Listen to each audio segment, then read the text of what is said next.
There was a time, I think it was in one of the 1950 years, that Irene Conveyor came to stay for a short while with us at Merazad. And she used to be called every day to Baba in the Mandlis Hall, and she used to question about Baba on all sorts of things. Sometimes there would be fantastic things to do with the astral world and all. And Baba used to answer her questions. In fact, Baba gave her 2 discourses for her last book. Wasn't the second book called In Quest of Truth? I can't remember. I think so. Or Civilization of Chaos was the first one, In Quest of Truth. I think there are 2 discourses of Baba's. At other times, then she'd ask Baba about her father. She wanted to contact her father. And Baba told her that her father was now in India. And that upset her so much that Baba fixed it up again later so that she was made quite happy. But I forget the details about it. Oh, I don't know. Naturally, he has to, like all of us, have to go on reincarnating till we reach perfection. So why would our father be necessarily staying in that astral body there for Irene to contact him? So she wasn't very happy with the idea that he'd reincarnated again in India. So I really forget the end of the story about that, but I think Baba made it in the end so that Irene was pacified about it.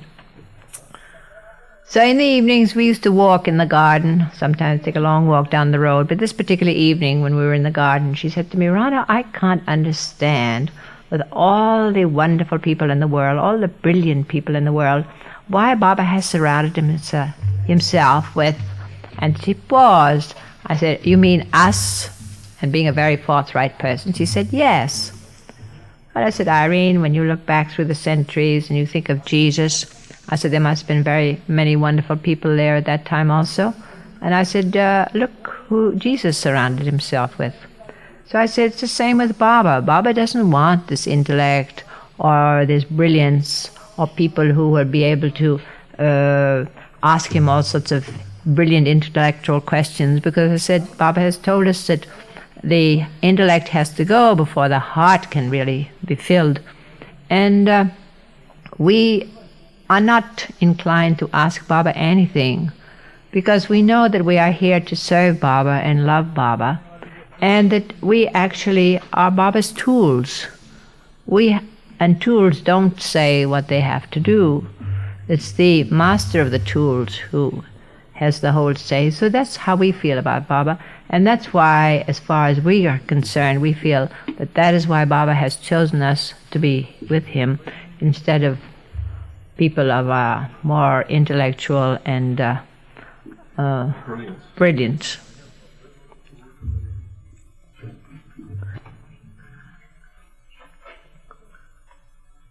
Throughout life with Baba, on trips in the blue bus and otherwise, there are always occasions when Baba would leave us at the dak bungalow and go off, contact a master too, and then come back. Now there was one particular place where we had stopped, and Baba decided very early that morning to go with Kaka in a Tonga to contact a mast. Now when I saw Baba sitting in that Tonga, he had a coat, short coat on, but the rest was just that thin pants and sadra that he always wore. I thought, oh my, it's such a chilly morning. I must cover Baba with something. So I went and got a lovely shawl which Nani had brought back from Europe for me and covered Baba with it. And I was quite happy to think Baba was nice and warm. So most of the morning went by. Towards noon, Baba came back. And sitting in the Tonga with Baba was the mast. And draped around the mast was my shawl. So I kissed the shawl goodbye. And when Baba came to me after, he said, you know, you're not going to get your shawl back. I said, yes, Baba, I know.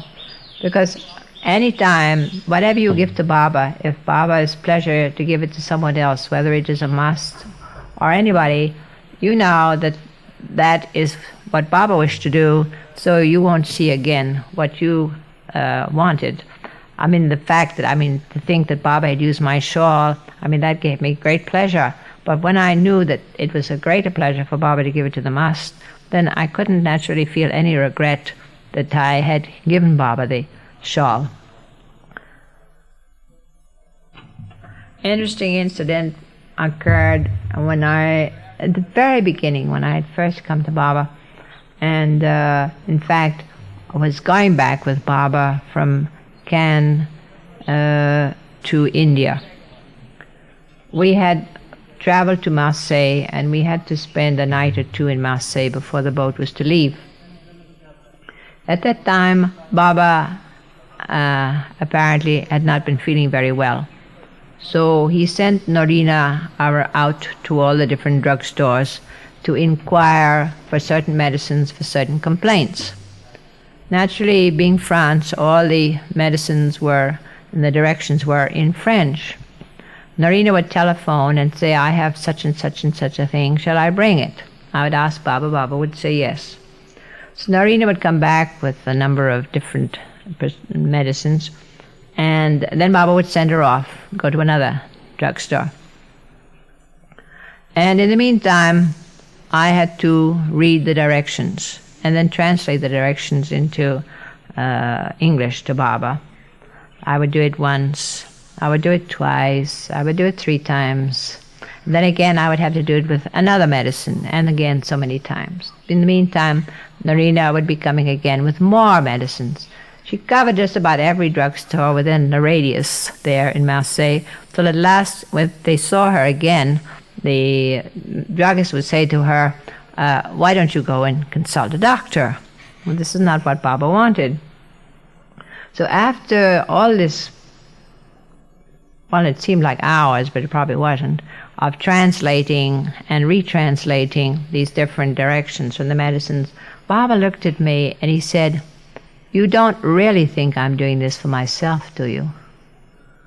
Well, I said, at this stage now, Baba, I really couldn't possibly think it was for you, because, you've asked me so many times, and you must naturally have another reason for all this. But as I say, I was new at it, so naturally I must have been wondering, and Baba recognized that wonder that was going on inside of me. So to satisfy me, Baba then said, you don't think I'm really doing this for myself? Because in those early days, even though they say that the avatar, not like the perfect master assumes an illness, but the avatar actually has to be ill and experience in this human body as an ordinary person. But nevertheless, I've seen times when Baba has had a fever, and the next minute he would be apparently quite all right again. But that was in the early days. In the older days, you could really feel Baba was ill. So when we were in Marseille that time, then naturally we took a boat to go back to India. And as I think I mentioned before in one other story, that the trip going from India to France was so very rough and unpleasant that Baba tried to wipe that picture out of one's mind by making it a perfect trip going back to India. And we were on a 1-cabin boat with lovely staterooms up on the boat deck. And every day we would go to play with Baba in the gymnasium and take walks on the deck and eat tremendous meals. And in fact, the meals were the trays were so overloaded that the poor stewardess used to have to get somebody else to help her, because we didn't go down to the dining saloon. And then just before we were to leave, the land, Baba said we will celebrate Christmas. Even though this was the beginning of November, we'll celebrate Christmas, so we had all the trimmings of a turkey and baked Alaska and everything that went with it. And then after that, you will have to fast for 24 hours. Well, we didn't mind because we had already experienced fasting with Baba, and it was always the way with Baba. It's either a feast or a famine. But the poor stewardess was quite frantic. She wanted to feed us fruit juice. She wanted to give us little tidbits. Are you sure you will be able to be all right? You can last the day. And we kept saying we don't want anything excepting just tea twice a day and nothing else. And then it's only for one day. But she was really most upset. And I think the fast did us good after that tremendous feast that we had. But the interesting thing was that, as Baba's wont, he had to send Narina every day to see the captain. Like at the airport, when Baba kept sending me all the time to find out when the plane was going to leave and just what time, and be always continually asking that same question. So in the same way, when we were on shipboard, every day Narina used to go and see the captain. How long would the boat take, and when did he think we were going to arrive? And then, of course, being a new ship in the middle, something happened to one of the engines, so that slowed down the trip. So that also caused Baba to make more inquiries as to how long it would take before the engine could be repaired, and would we be picking up speed again. And Narina said in the end, she just felt that captain just had to see it coming, that he'd want to go in the other direction. So she'd always try to cover her questions by a lot of nice small talk beforehand, and then just insert that question before she returned back to Baba. That's always been one of Baba's, might say, main ways of working, was it of sometimes over and over again repeating the same thing, or make you repeat it, or asking you a question over and again, or asking you what time it is. I know the very first time that I ever had that experience of Baba asking me what time it was, and I'd tell him, and again he'd ask me. And at first I thought, is Baba's deaf? Because, I've told him once, I've told him twice, and he's still asking me the time. And then I came to realize, that was just one of Baba's ways of working. Now, when we were in Hyderabad with Baba in 1945, we stayed at a charming little bungalow that had a small swimming pool attached to it. And there, Mare and Money and some of the others learned how to dive, and Margaret was their instructor, and they had a delightful time. Whether it was the fact that Margaret had to stand so long in the water, or she picked up some germ from swallowing the swimming pool water, but anyway, Margaret developed amoebic dysentery. At least that's what Dr. Duncan diagnosed it as. At that time, he was still connected with the Army as a doctor in the Army. And he was stationed in Secunderabad, which is not so far away from Hyderabad. And he would come over and see Baba every now and then. So he examined Margaret, and his treatment was that she had to have certain type of injection every day. And at that time, of course, we had no doctor in the ashram. And so who was to give Margaret the injection? Bob said, Rano is to do it. And I turned pale because, just anything to do with illness is never sort of, I never would have been a good nurse. So the very thought of putting a needle in Margaret's arm, just gave me cat fits. And Baba just looked at me and said, you've got to do it. Because he said, Don can't come every day, and Margaret must have the injection. So I said, all right. So the day came, Don showed me how to give the injection, and showed me how to fill the syringe. And I was about to give Margaret the injection, and I kept putting it off. And I'd swab the arm. Again, I'd put off. Again, I swabbed the arm. And what made matters worse was Baba was standing by my side. And that, of course, made me nervous. And Baba said, go on, give the injection. I said, Baba, just a minute, Baba. Just a minute. I sort of try to steel myself to... all I could think of was Margaret's arm as a human pincushion, and the idea of just inserting that needle, I just kept dreading it. So at last, Baba said, if you don't give that injection, you go back to Mehrabad. I said, Baba, please don't threaten me. I'll do it. So at last, I took a deep breath and put the needle in, gave the injection, and everything was all right. But the reaction was so terrible that when I tried to take the syringe apart and the needle and all so as to boil them, I almost dropped them because all the energy in my fingers suddenly went, and my hands were so limp that I just couldn't handle the thing at all. And Baba kept saying to me, "What's the matter with you?" I said, "Oh, Baba, just the reaction." This story of having to give Margaret the injection reminds me of something not quite like that, but to do with illness. But a day or two, or maybe a few days more than that, before we started on the Blue Bus tour, Valu, an Indian woman who was one of the members of the household, had been out in the fields and had decided to burn up some brush. And the wind came, and the fire went in the opposite direction and came on her, and her legs were burned in this process, and she came staggering into the compound, sort of suffering from shock, and at last was able to explain to us what had happened to her. So somebody, as I said, we didn't have a doctor then, so somebody had suggested applying all sort of burn-all on the burns on both the front of her legs. And naturally, you apply that, it's supposed to stay on and you don't touch it. What happened was that both the legs went septic. So Baba sent for Padre, and Padre came up the hill, and at that time we were living in the room that's now the museum room. And Padre said, "Valu can't go on the trip." Baba said, "She has to go on the trip.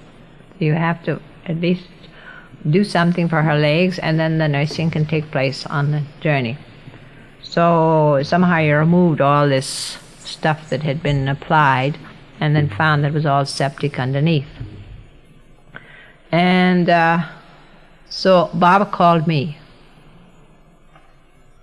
And I was standing on the top step of the museum room, and Baba looked at me and said, "You're going to have to nurse Valu and take care of her legs. I mean, dress her legs every day." I didn't say anything. But anything to do with, as I say, illness or even cuts, if I saw blood, well, I just would go in the other direction and be sick. I mean, I never could stand the sight of such things. So knowing that, would never sort of go where I saw anybody that was cut up like that, because I knew I would be absolutely useless. So when I saw, I mean, at a distance, I could get a glance of these two septic legs of Valu lying on the bed there, and Baba said to me, "You're going to have to dress her legs." I didn't say anything. I just looked at Baba. Well, I must have turned green, because Baba looked at me and said, "Are you going to be sick?" I again looked at Baba. I said, "No, I'm not going to be sick." And from that time, I had no trouble whatsoever in looking after Valu and in flushing out that muck on her legs and dressing every day. And we started off on the bus, and the poor things used to sit there on the bus with somebody, with their legs up on somebody. We would get to the dock bungalow at night. One night, Kitty would have a stove. On one side, Kitty would have the stove going for the food. On the other side, I had another stove going, boiling the water so as to make that boric solution to flush out her legs. And I found that after doing all that dressing and cleaning up the bandages and everything, I could sit down and eat a hearty meal. And I said, well, this is all Baba's doing. If I had said, "No, I can't do it, Baba, I'll be sick, and don't call on me, you better get somebody else," I probably would still feel like that. And because I made the effort, because I knew Baba wanted me to do this work, Baba helped me to the extent that now anything like that doesn't faze me in the least. It's the same way with the idea of having to kill snakes. When we came to India, Baba said, "You've got to kill a snake." But just the word snake had me running in the other direction. And Baba said, "If you see a snake, you have to kill it." I said, "All right." So the first snake I saw, I killed. And after that, it didn't bother me. If you make that effort, as I say, every time, somehow Baba gives you the courage or the stamina to do what you have to do. So when we were on trips and even staying in Merazad, Baba always made us keep, because as I say at that time we had no doctor, a special snake kit, quite separate from any of the other medicine chests, that we could call on and use at the slightest notice. And when we went on a trip, we had to take this snake kit with us. And in those days, they didn't have the powder and serum separate. The whole thing was in one vial, so that you had to keep it in a cold place. Not having any refrigerator, I used to get an earthenware bowl and fill it with damp sand, and then just bury the little vials in the damp sand. So naturally, not having that habit of giving injections and things, but still having given Margaret that first injection, after that broke that ice of feeling of I'm using a person as a human pincushion. So Bob said, you have to practice. So I'd get different people and practice with distilled water and being able to give an intravenous injection and all that, so that I knew that at a moment's notice I would be able to handle the situation, knew exactly where the vein was, and somebody'd help me put the tourniquet and everything. So that worked all right as far as my feelings were concerned. I knew I was prepared. So in those days, Baba would have me sometimes stay a month with him, and then he would call Kitty, and Kitty would come and stay a month, and I would go back to Mehrabad. So when Kitty came to replace me this particular time, Baba said, now, Kitty, are you all ready? Are you for any time you have to give a snake injection? Because you're supposed to have been practicing there in Mehrabad. Oh, yes, said Kitty. I'm ready. But just for precaution, I'll just, try on somebody so that I'll be sure that it's okay. So I don't remember exactly now whether Kitty decided she'd do it on me or whether I volunteered. But anyway, Kitty was right there to practice with her distilled water on me. She was giving me the injection in the left arm.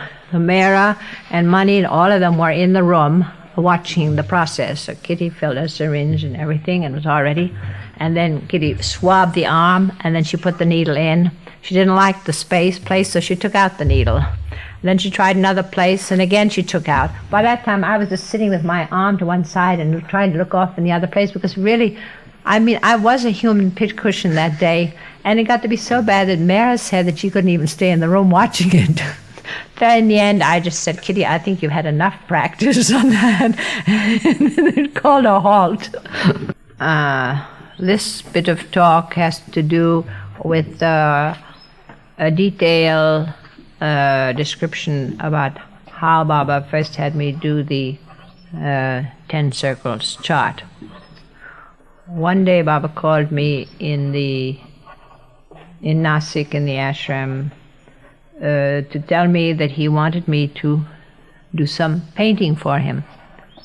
And then he outlined what he wanted as regards the 10 circles, and told me that the background also would be filled in according to what he wanted. He gave me the size of the canvas, which was 8 feet by 5 feet, and had me start first on doing a draft to scale of the 10 circles themselves. I only did the sort of general outline. Some people say it looks like a birthday cake, some people say it looks like steps, but in my mind I couldn't exactly picture how else to arrange to have a sort of circle where it would show all the 12 individuals in each circle when the whole thing was not in perspective, but just an elevation. And then Baba also described to me what he wanted in the background of each circle, because as you will see that all those circles from the bottom up, there are 2 circles that are similar. The background of 2 circles are similar all the way up. So as I say, first I did the scale drawing for Baba, and then Baba on his own in the right hand corner of the drawing did all sorts of little dots and crosses and dashes almost like his own sort of shorthand, were pointing where different things evidently were going to be in the background. First, I painted the entire 12 circles, Baba having given me how many men and women were in each circle. And at the very top was to be Baba seated on a platform. That was all drawn, approved, and then transferred to the canvas and painted before any of the background was done. And as I say, the only thing that Baba touched in the way of color was the platform on which Baba sat, in which he wasn't quite satisfied with the color, and he mixed the ochre color that it is now, and then handed me the brush and said, paint it in. After I did the whole of the circles, then Baba gradually started giving me what he wanted in different spaces, like the horse should be in this particular place, the African should be in this, the lion should be here, the eagle should be there, all the different ones. And the reason that the animals and other objects in the background are not to scale with each other is that I have put them in proportion to the area which Baba had given me to fill for each of the different things. Just like you will notice on the left-hand side that the roses are all opposite certain particular circles and not opposite others. Baba he said exactly where each rose should be, where each object should be, even to the tiny fly that's on the canvas. And then later on, Baba gave me the different little temples to put in. He gave me the photograph of 3 temples, and from those 3 photographs, I had to either enlarge or make smaller or alter the shape according to the space in which Baba had given me to fill. And then the fantastic drawings that are up at the top of the canvas are, well, I don't know whether you would say they were figments of my imagination or what. I cannot recall now exactly what Baba outlined for me to do. But whatever Baba did outline for me to do, they were the result. And Baba seemed extremely satisfied at the time with the result. And told me that even though everything else was in color, these things should be in gray and white tones. The color otherwise, Baba had left for me to do according to how I liked. Because I had told Baba originally when he asked me to do colored sketches that if he didn't like the outline or the drawing that I had done, then that meant redoing the whole drawing because the color would not, I couldn't change it. Whereas oil paintings, I could change the color to suit him whatever he liked. As I say, excepting for the platform, Baba okayed all the coloring that I used. So it took from 1937 to 1943 before I completed the canvas, but I was not continually working on it because the period of when we were in the Blue Bus and the period when we were in Bangalore until we came back to Meherbad, at that time I didn't do any work on the canvas. And then later on, when there was a period when Baba used to be, let's say, in seclusion from the rest of the household, when he used to come up the hill, he would only see Mera and Mani. At that time, then I had the opportunity of finishing the rest of the canvas. Baba had given me all the details of what I had to do, so that by the time Baba was no longer in seclusion with us, then that work was completed. Is there any more, Sheila? What were Baba's different reactions at the different stages? I mean, did he help you and correct you all along the way? No, once the original drawings were okayed and any changes made which he suggested in the drawings, then he would say transfer them to the canvas. He would come every now and then and see how I was progressing with the work. And one particular thing was that nobody was allowed to see what I was doing. Even when I was working in Nasik, like here in Meherbad, we used to have sort of desks and tables and things out on the veranda, And where Norina and Elizabeth were sitting at their typewriters, I was curtained off in my corner so that nobody could see the canvas. And at night, then I used to cover it over so that by chance when the servants came to clean or anything like that, they wouldn't see it. And the same thing in Mehrabad. When I was working on it there, I lived at that time downstairs in what is now the museum room, and I was in the far left-hand corner as you go in. And the only light I got was the light you got from the door and from those ventilators.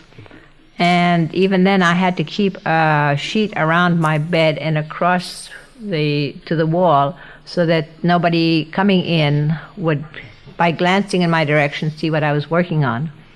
We had a very funny incident one time. There was one member of the ashram who had her little boy. He was about that time only 5 years old. And naturally a child seeing somebody working behind a curtain, he said, "What are they doing?" And he knew he wasn't supposed to see. So I had a funny feeling that there's something around, you see.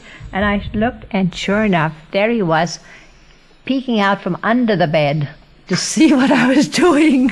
So he felt that he was invisible. At the same time, he could watch what I was doing. Of course, I, with my big eyes, I shoot him out of the room fast. But nobody saw the painting until it was completed, excepting Mera. And then after that, it was not shown to anybody at all until 1954 when the Westerners came for the South. No reasons were given. Then no reasons were given. And also, as I think I've said before, whenever I was working on the canvas and doing any difficult work, I felt that if I asked Baba the reasons for doing it, maybe I would have a better understanding of what he wanted and could do a better job. And each time when I would ask Baba, Baba would say, "Do as I say and don't ask questions."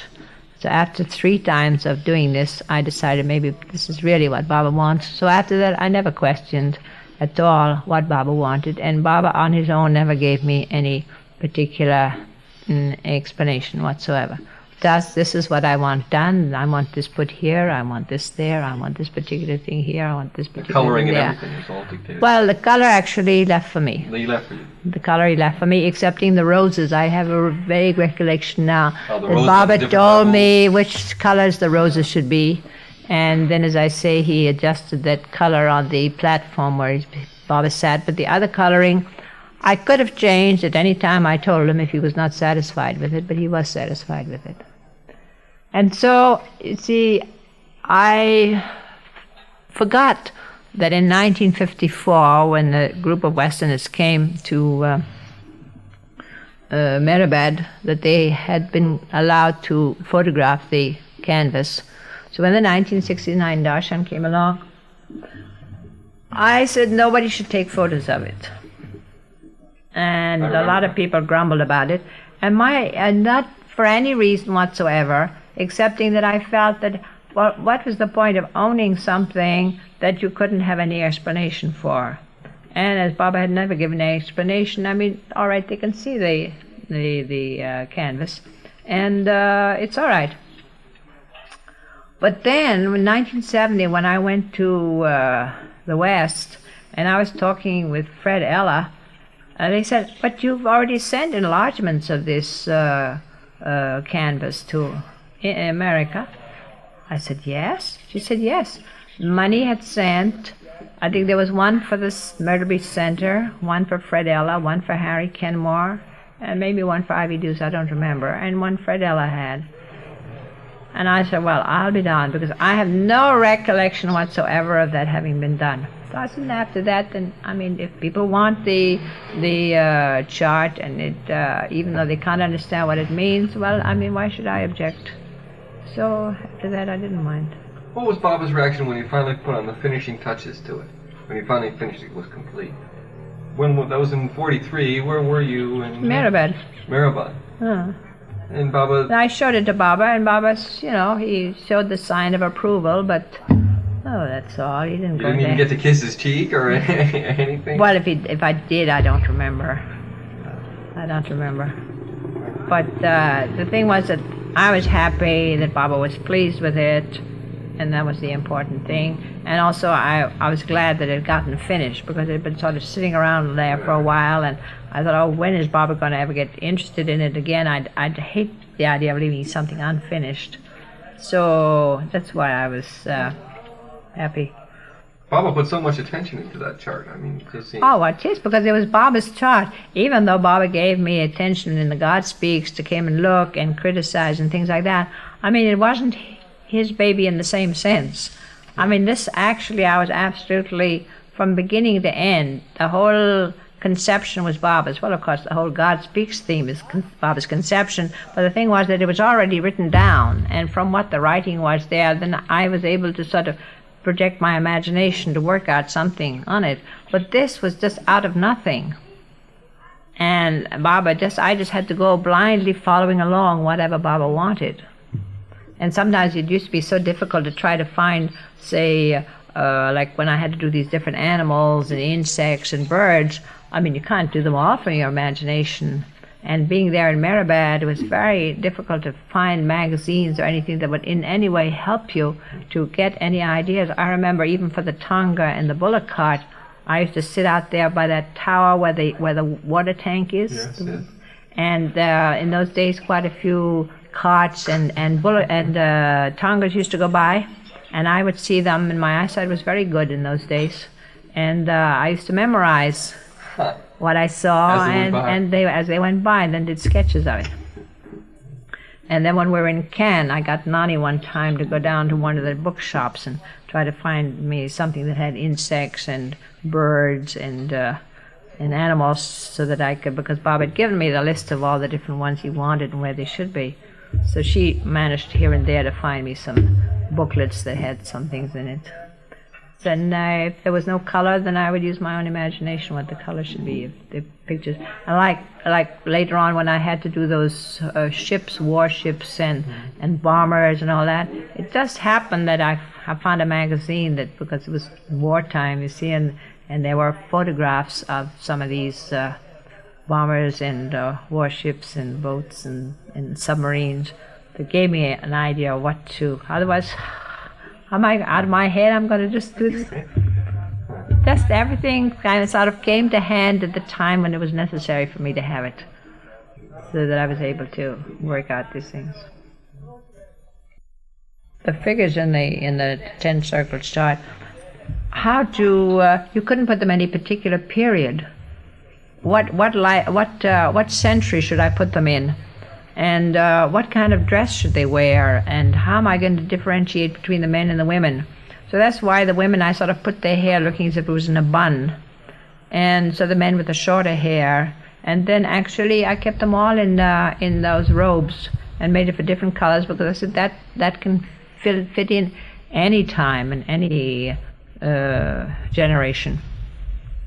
Whereas if you try to put it in, how would you, I mean, dress them in suits or dresses or something like that, it's all sitting there like cross-legged on that those circles, I mean, it just wouldn't have fitted.